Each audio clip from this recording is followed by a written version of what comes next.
What I'm coming on to now is social fields, the fields of organization of social groups. And the easiest way to think of social fields is through flocks of birds. There we see a flock of starlings over Brighton West Pier in England. And starlings fly in these flocks which rapidly change direction. They're most spectacular things. Most of you have probably watched flocks of birds doing this sort of thing. This has been a puzzle for scientists for a long time, because the way these fields work is that the individual animals move and change direction much too quickly for it to be explained just in terms of looking at their neighbours, seeing what they're doing, and responding to their neighbours just by watching them. It happens too quickly for them to do that.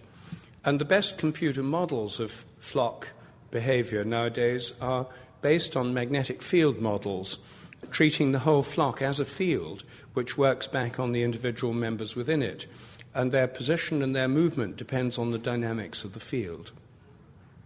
Now, the same applies to schools of fish, which again swim together. They can move rapidly and change direction without bumping into each other. So not only do they know where their neighbours are, but they know where their neighbours are going to go, as otherwise every time they change direction rapidly they'd all bump into each other, and they simply don't. They don't do it by just watching their neighbours, not just a matter of feeling pressure waves from their neighbours. That's been shown in experiments. So I think all these things to do with groups of animals are field phenomena. And the fields that govern them, I suggest, are another kind of morphic field, which organise the group.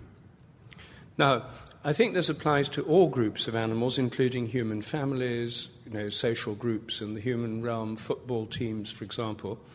It applies to wild animals which are social. It applies to social insects like termites and ants.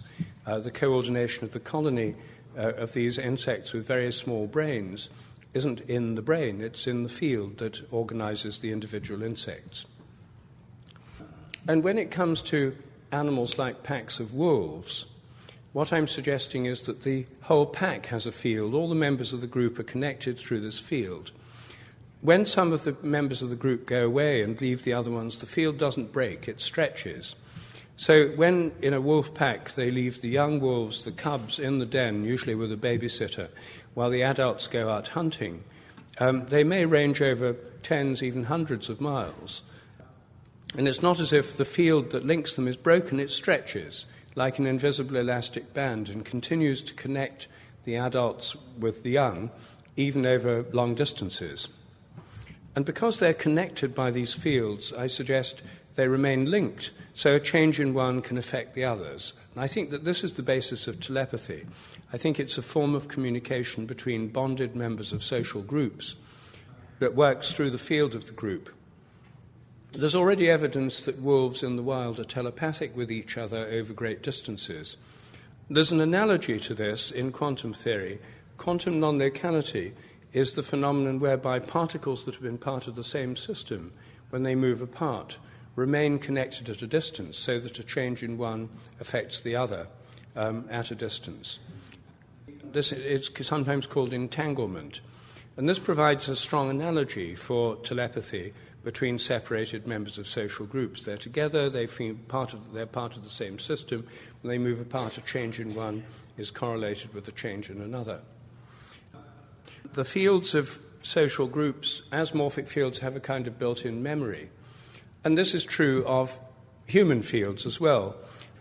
In human families, the family has a kind of field, and the field of the family has patterns and habits within it.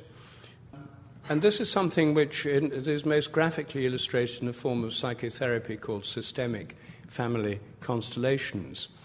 This work, pioneered by a German psychologist, Bert Hellinger, treats the family as a field. And in the workshop, some of you may have done them. I know some of you have.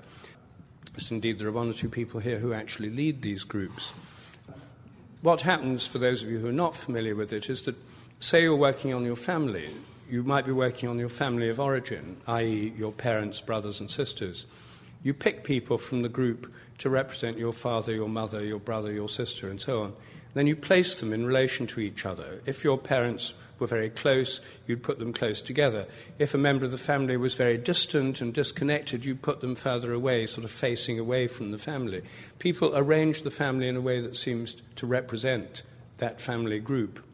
It effectively creates a kind of field of the family, and people who are standing in for members of the family often feel emotions that are appropriate to the person in that position in the family field. They sort of tap into the field.